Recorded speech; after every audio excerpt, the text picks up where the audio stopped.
This is a CBS News special report. I'm Maurice Dubois. Good afternoon, everyone. New York's Attorney General Letitia James has been indicted. No charge has been listed just yet. You may recall James, a longtime opponent of President Trump, sued him back in 2022 for alleged financial fraud. Mr. Trump was found liable and ordered to pay millions of dollars. Today's indictment comes 2 weeks after James Comey was charged by a federal grand jury. Comey, the former FBI director and another Trump foe, pleaded not guilty to lying to Congress during a Senate hearing in 2020. Let's bring in Justice correspondent Scott McFarland now for a little context. Scott, what do you make of what's happened today? Yeah, CBS News has confirmed, Maurice, that at least one federal criminal charge has been filed in the Eastern District of Virginia, Alexandria, Virginia, against Letitia James.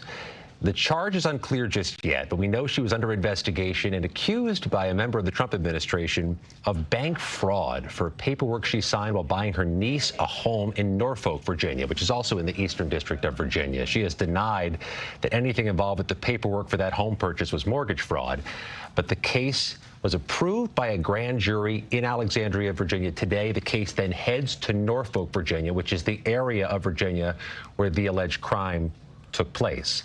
Tish James's case, though, comes not in a vacuum, but it comes just days after President Trump posted on social media to his attorney general that he thought Tish James should be charged with a crime, saying that justice needs to be served. She has been a longtime political rival of the president's. She brought a successful civil suit against then former President Trump in New York.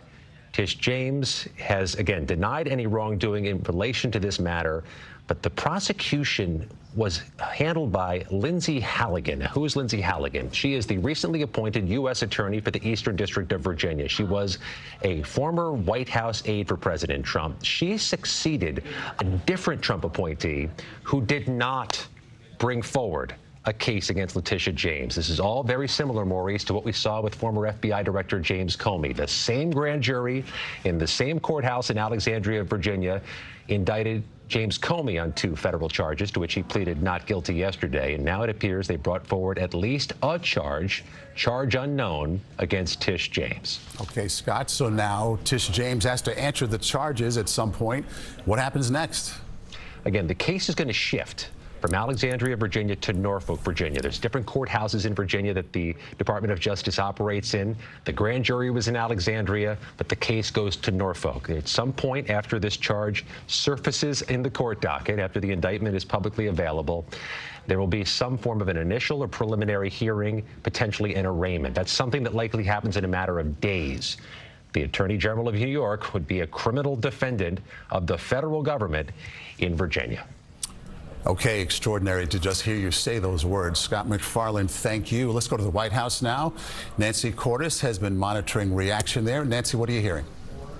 Maurice, we have asked the White House for official reaction now that Letitia James has been formally indicted. We haven't received it yet, but as you can imagine, the president is going to be thrilled to hear this because he has been pushing his Department of Justice to do exactly what they have done today. You put it up on the screen, that True Social from the president a couple of weeks ago that was directed to his attorney general saying, what about Letitia James? What about James Comey? What about Adam Schiff? These are 3 of his longtime political foes.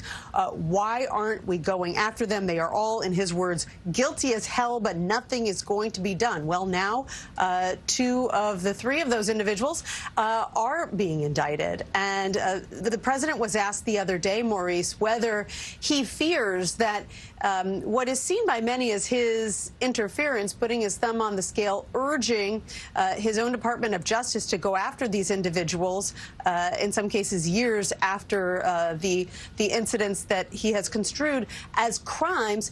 He says that he doesn't think that that is a problem, that he is well within his rights to do it, to say it, that in his view, these individuals are criminal actors and need to face the consequences. And when asked whether he thinks that it's going to be problematic for prosecutors as they try to proceed with these cases, he says he doesn't believe that that's going to be a problem, and he is simply exercising his First Amendment rights. And Nancy, when critics call this an act of political retribution, or at least when they said that about the James Comey indictment, What are folks at the White House saying, other than the president? What are they saying behind the scenes? They typically point to people who were allies, are allies of President Trump, even President Trump himself, who were prosecuted, who were taken to court for various things over the past 10 years. And they would argue that, that this is simply turnabout being fair play. They say that the president and people around him have been targeted for years, and now this is simply the other side facing the music. They believe that these are legitimate cases that need to see their day in court, even if the people who are being targeted, like James Comey has said, they insist that these are trumped-up charges and an example of the president interfering with the legal process to try to get revenge. Makes one wonder what happens next here. Okay, Nancy Cordes at the White House, thank you. Let's come back to Justice Correspondent Scott MacFarlane. You had a comparison here, Scott, to the Comey situation. What do you have? Yeah, when you ask what's going to happen next, Maurice, you can take a look at the very symmetrical case against James Comey, who was mentioned in that same Truth Social post as Letitia James.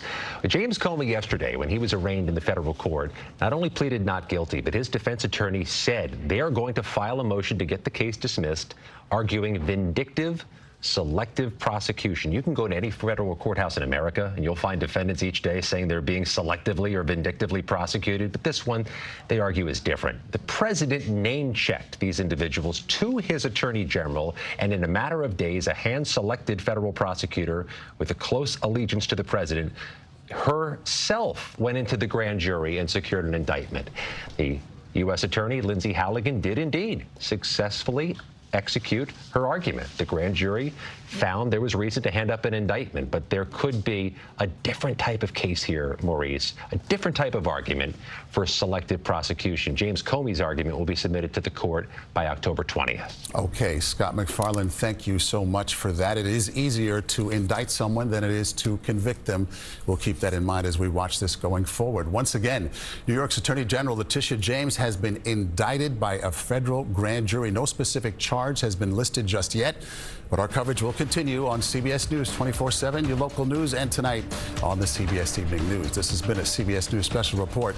I'm Maurice Dubois. We'll see you later.